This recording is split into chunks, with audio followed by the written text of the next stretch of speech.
नमस्कार, प्रणाम। अजय भोजपुरी। आज फिर हम हाजिर बनी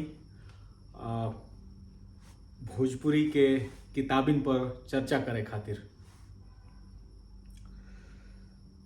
अक्सर जब सोशल मीडिया पर चाहे जमीन पर मतलब सामने सामने हमनी के भोजपुरी भाषा के लेके बात करे नहीं जा, तो भोजपुरी में किताबिन के संख्या, किताबिन के विस्तृत स्वरूप, किताबिन खातिर चाहे साहित्य खातिर काम करे वाला लोग, चाहे जय भोजपुरी कह के निकल जाए वाला लोगन के ये चीजन से जुड़ल बहुत सारा सवाल सुने के मिलेला। अजीब अजीब सवाल रहेला और वो में से कुछ सवाल ऐसन रहेला जौन की बहुत कॉमन रहेला। मतलब भोजपुरियो लोग पूछेला और नान भोजपुरिया लोग भी पूछेला। वो सवाल होला, भोजपुरी के व्याकरण बा का? भोजपुरी कौना लिपि में लिखाले? हम भोजपुरी के शब्दकोश नहीं देखले बाटे का भोजपुरी के कौनो शब्दकोश? और वो सब सवालन से परिचय रुआ सबके होई। शुरू में हमरा सोझा जब ऐसा कुल सवाल आवत रहे तब हम जो है लागत रहनी, हेने होने तिकवे लागत रहनी। हम दो चार एगो किताबिन के बारे में बतावत रहनी जौना में एगो भोजपुरी भाषा और साहित्य रहे, बाकी व्याकरण से, शब्दकोश से, लिपि से जुड़ल किताबिन के जानकारी ना रहे। बाकी अब जब ऐसा केहू सवाल पूछेला तो हम जवाब में गाज लगा देनी। व्याकरण के, शब्दकोश के और लिपि के लेके तो ग्रियर्सन किताब लिख देला रहा। पहिलका किताब ग्रियर्सन के अगर बिहार के ऊपर केंद्रित रहे तो संभवतः हमरा नजर में कैथी लिपि पे ही रहे। खैर, जबले संवैधानिक मान्यता नहीं मिलत, जबले सुचारू रूप से, सामान्य रूप से पठन पाठन के काम नहीं हो, जबले साहित्य अकादमी के भाषा भोजपुरी नहीं बनल, जबले भोजपुरी भाषा के वजह से शिक्षा के क्षेत्र में, कानून के क्षेत्र में, बैंकिंग क्षेत्र में नौकरी नहीं लागत, तब तक ले हमनी के ऐसना सवालन से जूझे के पड़ी। बाकिर अब ही हमनी के जौन हमनी के सोझा बा, जौन हमनी के लगे बा, जौन हमनी के थाती में बटे, ओकरा के तो कम से कम सोझा राखिए सके नहीं जा। यही कुल के चलते इस दिशा में हम सोचनी हटे कि कुछ बात होके, कुछ जानकारी शेयर कइल जाओ।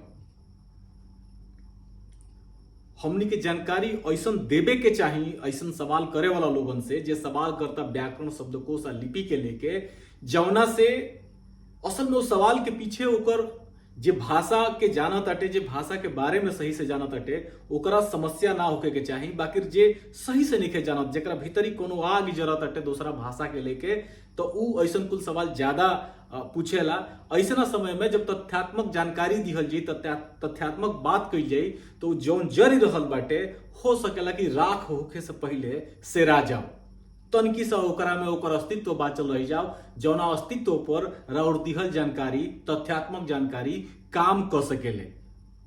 तो यह सोच के हम आज के ई वीडियो बना रहल बानी। तो आज जौन किताब हम बात करल जा रहल बानी, जौना किताब पर असल में वो एगो किताब नहीं है, वो दूगो किताब बाड़ी सब। भोजपुरी शब्दकोश से जुड़ल दूगो किताबिन पर आज हम बात करे जा रहल बानी। दोनों किताब रउआ सबके सोझा स्क्रीन पर बाड़ी सब। ये दोनों किताब के देखी सब है आ ये दोनों किताब के बारे में जितना हो सके संभव बा हमरा ओर से हम बतावे के कोशिश करब। किताब जो पहल की किताब हटे, पहल की किताब भोजपुरी हिंदी कोश। भोजपुरी से हिंदी में शब्दन के दिहल गई बा। ये किताब के संग्रहकर्ता चाहे लेखक हैं प्रोफेसर ब्रज बिहारी कुमार जी। भोजपुरी संसद वाराणसी से 1978 में ये किताब प्रकाशित भई रहे। भोजपुरी साहित्यांगन पर वह सबके ये किताब पढ़े के मिल जाई। जौन दूसर की किताब है भोजपुरी शब्द संपदा, डॉक्टर हरदेव बाहरी जी के ये लिखल किताब है, यहाँ के संग्रह के लिए बनी शब्दन के। प्रकाशक भारतीय प्रेस प्रकाशन, स्मृति प्रकाशन इलाहाबाद से है। 1981 में ये किताब प्रकाशित भई रहे। इहो किताब भोजपुरी के जौन बहुत बढ़न ईट है बा भोजपुरी साहित्यांगन उजगा मिल जाए। 3 साल के अंतराल पर प्रकाशित ये दोनों किताबिन में ई दावा कल गई बा कि भोजपुरी के पहला शब्दकोश है।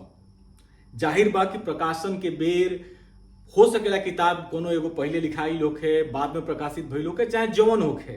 फिलहाल हमनी के सोझा जौन बा तो 1978 में भोजपुरी हिंदी कोश प्रकाशित भई रहे, 1981 में भोजपुरी शब्द संपदा प्रकाशित भई रहे। हम पहिलका के फेर में ना जाके एजा किताबिन के बारे में बात करे के कोशिश करब। अब ये दोनों किताबिन के काहे पढ़ल जाओ, आखिर कोनो वजह तो होके के चाहिए। तो पहिलका जौन वजह बा, जौन हमरा लागत अटे पहिलका वजह, भोजपुरी के शब्दकोश है यार, बहुत सवाल लोग करेला। अब जब शब्दकोश बा वो दू गो शब्दकोश, तो कम से कम एक खातिर तेकरा के पढ़े ही के चाहिए। तो भोजपुरी के शब्दकोश है, पढ़े के चाहिए, ये बतावे के जरूरत नहीं है। दूसर का कारण बा, पंजाब के डॉक्टर हरदेव बाहरी जी भोजपुरी शब्दकोश लेके आइल बानी। अचंबा के बात बानू, पंजाब के रहनिया रहनी, वो पंजाब पाकिस्तान में रहे, लाहौर क जगह से यहाँ के पढ़ रहनी, पंजाब यूनिवर्सिटी में पढ़ौले रहनी, बाद में प्रयाग यूनिवर्सिटी में पढ़ौनी, तो वहाँ के ही शब्दकोश लिखले बानी। सोचे के बात बटे, यानी कि वहाँ के जो शब्दन के चुनाव कैले हो खब, वो कतना निठा शब्द हो यहाँ से। ब्रज बिहारी कुमार जी भोजपुरी संसद भोजपुरी के ठेठ शब्दन को उठा के ले आयल बिया। भोजपुरी संसद भोजपुरी में बहुत अद्भुत काम कैले रहे। इस संस्था बहुत भोजपुरी कहानियां यहाँ लोग के निकलत रहे लगातार। आप भोजपुरी में बहुत विविध प्रकार के काम कैल लो हम लोग। तो भोजपुरी संसद से आप ब्रज बिहारी कुमार जी यहाँ के खुद भी भोजपुरिया रहनी, इम्फाल में यहाँ के पढ़ावत रहनी, तो यहाँ के संकलन बाटे।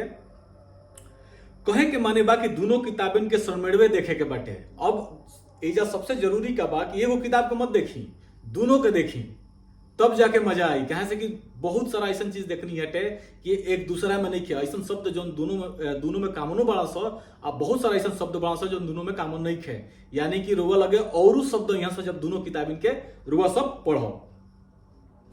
व्याकरण के एगो हिस्सा शब्दकोश होला, जो 5वां कारण बा किताब के पढ़े खातिर।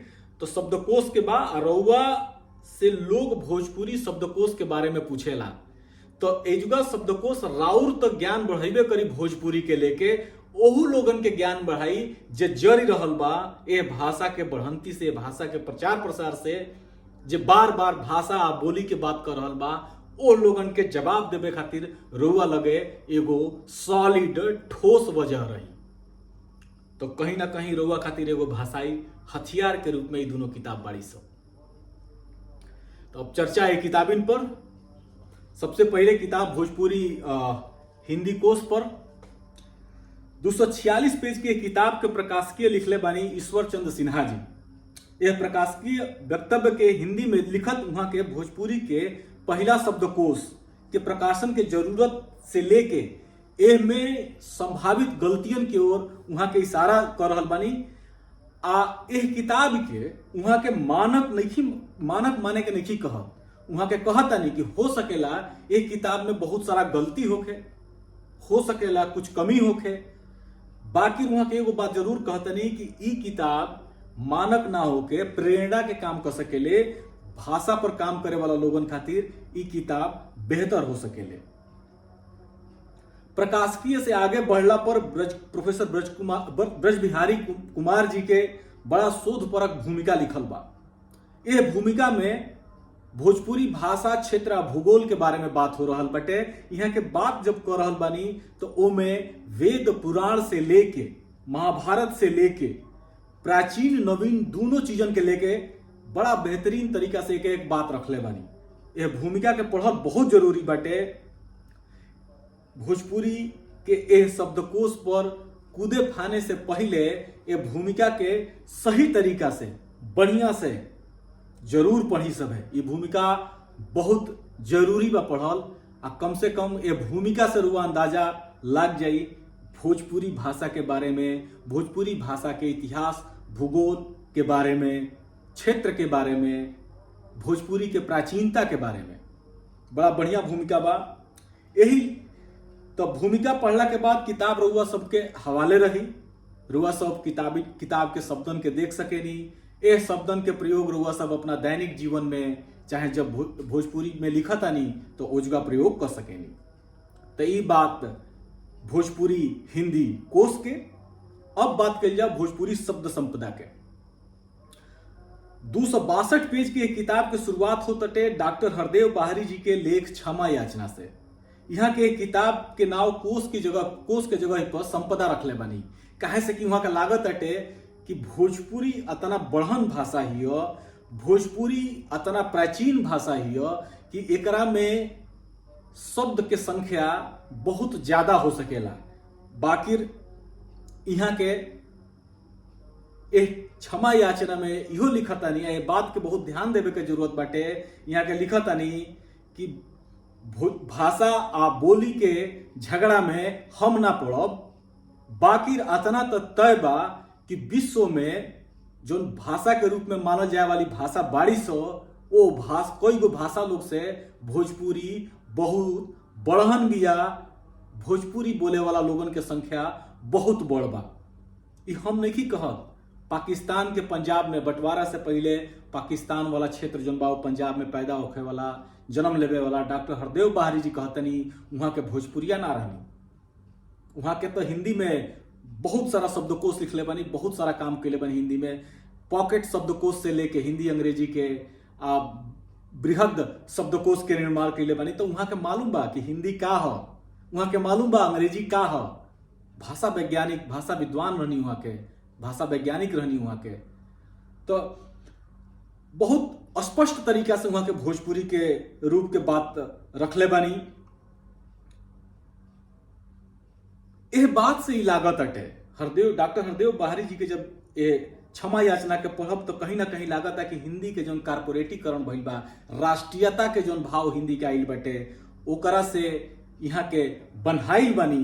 यही वजह से खुल के वो बात नहीं कह पावत। बाकी रउआ सब जब वाक्यन के पढ़ब, वहां के शब्दन के पढ़ब तो यह बात के अंदाजा लग जाए। यही लेख में यहाँ के बतौले बनी कि एक किताब में कुल 25,000 शब्द बावे, जौना में 14,000 ठेठ भोजपुरी के शब्द ह। देखिए हिंदी में शब्दकोश लिखे वाला ये बात लिख रहे बड़े कि 25,000 में 14,000 ठेठ भोजपुरी के शब्द ह, बाकी 11,000 ऐसा शब्द हटे जौना का प्रयोग हिंदियों में होला, भोजपुरिये में होला। यानी कि हिंदी के जानकार लोग वो 11,000 शब्दन के माने बूझ सकेला, बाकी 14,000 ठेठ शब्द बाड़ा सौ। यहाँ के एह किताब के भोजपुरी शब्द संपदा किताब के समर्पित के बानी डॉक्टर उदय नारायण तिवारी जी के। डॉक्टर उदय नारायण तिवारी जी जो भोजपुरी के पहला शोधार्थी रहनी आ भोजपुरी भाषा और साहित्य वहां के लिखले बानी, जो शोध वहां के कैले बानी। यह किताब के अगला पन्ना बा भोजपुरी का परिचय। यह शीर्षक में डॉक्टर बाहरी जी भोजपुरी के आधुनिक इतिहास आ साहित्य पर छटाके भर लिखत भोजपुरी के व्याकरण के संक्षेप में बतावे के कोशिश कैले बानी। ध्वनि, व्यंजन, संज्ञापद, कारक, प्रसर्ग, प्रत्यय, सर्वनाम, विशेषण, क्रिया, रूपांतर काल आदि के बारे में उदाहरण देके बाहरी जी, डॉक्टर हरदेव बाहरी जी भोजपुरी के व्याकरण के बतावे के कोशिश के लिए बनी। एक के बाद भोजपुरी शब्द संपदा के अपना अजूरी से निकाल के डॉक्टर बाहरी जी भोजपुरी भाषी लोग खातिर, हिंदी भाषी लोगन खातिर पढ़े खातिर निछुट्टा छोड़ देले बानी। बहुत ही शानदार तरीका से यहाँ के इस शब्दकोश में शब्दन के सजा के रखले बानी। बस रुआ सबके बीने के जरूरत नहीं है, बस बटोरे के जरूरत बाटे। बटोरे लायक शब्द बना सब। एगो और बात बता दी, जब रुआ दोनों किताब के देखब तो ऐसा बहुत शब्द मिली। हमें पहले कहानी हटे कि जौन बाहरी जी के किताब में नहीं खे, चाहे ब्रज बिहारी जी के किताब में नहीं खे, माने ए में बात ओ में नहीं खे, ओ में बात ए में नहीं खे। यानी कि दोनों के मिला के 25,000 शब्दन के संग्रह जोन बा बाहरी जी वाला हटे आ लगभग अतने शब्दन के संग्रह जोन बा ब्रज बिहारी जी वाला हो। दोनों के मिला के लगभग 500 के करीब पेज के किताब हो जाई। बाकी दोनों किताबिन के पढ़ला के बाद रउआ सबके घोचाह में माने बहुत बढ़न संख्या में निठा हिष्ट पुष्ट भइल रीठा भइल ठेठ भोजपुरी के शब्दन से परिचय हुई। वो शब्दन के रुआ सब रोज जब भी अपना फेसबुक पर ट्विटर पर चाहे नॉर्मल जो सामान्य जीवन बा उनमें लिखा तनी तो शब्दन के प्रयोग कर सकेनी और लोगन संगे वो शब्दन के शेयर कर सकेनी बता सकेनी। एक खाली पढ़ी है दोनों किताबिन के। आज यदि केहू भोजपुरी के शब्दकोश के बारे में पूछे तो ओकरा मुड़ी पर यह दोनों किताबिन के पटक दी।